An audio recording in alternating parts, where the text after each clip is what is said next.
সীমা লঙ্ঘনকারী ব্যক্তিকে আল্লাহ তাআলা পছন্দ করেন না। লিমিট ক্রস করলে আল্লাহ তাআলা পছন্দ করেন না। লিমিটকে কেউ যদি ওভারস্টেপ করে, ক্রস করে, আল্লাহ তাআলা পছন্দ করেন না। সীমা লঙ্ঘনকে তিনি মোটেও পছন্দ করেন না।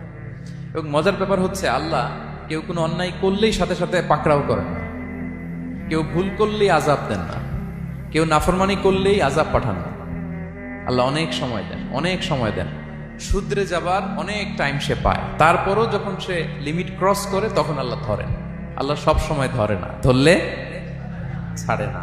ধরে ধরে ধরে না, ধরলে আল্লাহ ছাড়ে না। আল্লাহ সব সময় ধরবে না। এবং যে সমস্ত জাতিগোষ্ঠীকে এই পৃথিবীতে আল্লাহ তাআলা আযাব দিয়ে ধ্বংস করেছেন, তাদের স্টোরি যদি আমরা খেয়াল করি, আমরা দেখব যে তাদেরকে আল্লাহ অনেক সুযোগ দিয়েছেন ভালো হওয়ার, শুধরে যাওয়ার। কিন্তু তারা আল্লাহর আদেশ অমান্য করতে করতে করতে করতে যখন লিমিট ক্রস করে ফেলছে, একটা সবকিছুর একটা লিমিট থাকে, কি বলেন? We all should know all limits. আপনাকে জানতে হবে যে আপনি কতটুকু পর্যন্ত করতে পারবেন, কতটুকু আপনার সীমানা। You should know your limit. এই লিমিটটা আপনার জানতে হবে। তারা যখন লিমিট ক্রস করেছে, আল্লাহ আযাব দিয়েছে। আপনারা সামুদ জাতির নাম শুনেছেন? তাদের কাছে আল্লাহ তাআলা একজন নবী পাঠিয়েছিলেন, নাম হচ্ছে সালেহ আলাইহিস সালাম। আল্লাহ নবী সালেহ আলাইহিস সালাম, তিনি তাদেরকে দাওয়াত দিলেন যে, হে আমার জাতিগোষ্ঠীর লোকেরা, এক আল্লাহর ইবাদত করো। তারা অবাধ্য হলো। তিনি সত্যের পথে আহ্বান করলেন, তারা এই কথা শুনলো না। একটার পর একটা আল্লাহর পায়গাম আসে, তারা অবাধ্য হয়, তারা অবাধ্য হয়, তারা আল্লাহ তাআলার আদেশকে মানে না। সবশেষে সামুদ গোত্র, তারা আবার খুব শক্তিশালী ছিল।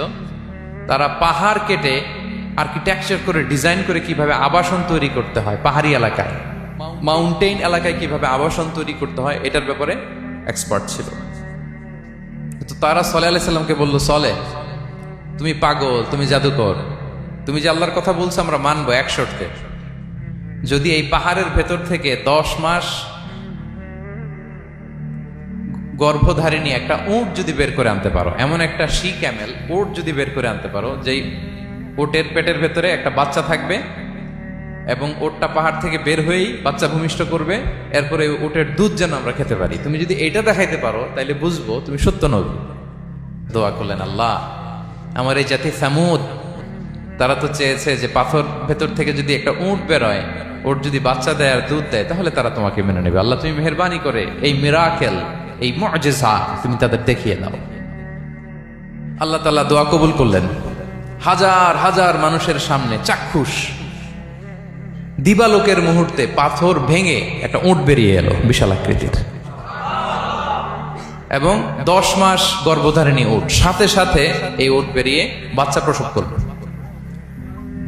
এবং সাথে সাথে এই ওলান থেকে উটের দুধ বেরোতে লাগলো। হাজার হাজার লোক এটার ওলান থেকে দুধ নিয়ে তারা তৃপ্ত হলো। আচ্ছা, এই মুহূর্তে তাদের কি করা উচিত ছিল বলেন তো? আশহাদু আল্লা ইলাহা ইল্লাল্লাহ ওয়া আশহাদু আন্না মুহাম্মাদুর রাসূলুল্লাহ ওয়া আশহাদু আন্না সালিহান নাবিয়্যুল্লাহ, এটা পড়া দরকার ছিল না? দরকার ছিল। কিন্তু তারা একের পর এক গোয়ার তুমি করতে করতে করতে করতে চাক্ষুষ দিনের বেলা এত বড় একটা মুআজিজা দেখার পরেও তারা অস্বীকার করলো। সাল্লাল্লাহু আলাইহি ওয়াসাল্লাম বললেন, তোমরা তোমাদের ওয়াদা পূরণ করো। তারা বললো, তুমি বড্ড বড় জাদুকর, তুমি যেন তেন জাদুকর না, তুমি পাহাড়ের ভেতরে জাদু ঢুকাই ফেলছো। কি মনে হয় তারা লিমিট ক্রস করে ফেলছে না? এবার ক্রস করছে না? তারা সীমা লঙ্ঘন করে ফেলেছে। দে ক্রসড দেয়ার লিমিট। এবার তো আর ছাড় দেওয়া যায় না, কারণ আমি আপনাদের বলেছি শুরুতে যে আল্লাহ সব সময় ধরে না, কিন্তু যখন ধরে ছাড়ে না। আযাব চলে আসলো। কি আযাব? আর্থকোয়েক আর রাজফা, পুরো ভূখণ্ড কেঁপে উঠল।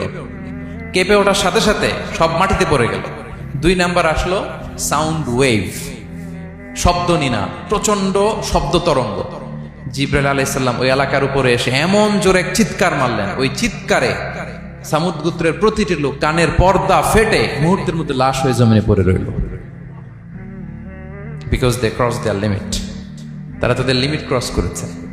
আর যারা লিমিট ক্রস করে, যারা সীমা লঙ্ঘন করে, তাদেরকে আল্লাহ তাআলা পছন্দ করেন না।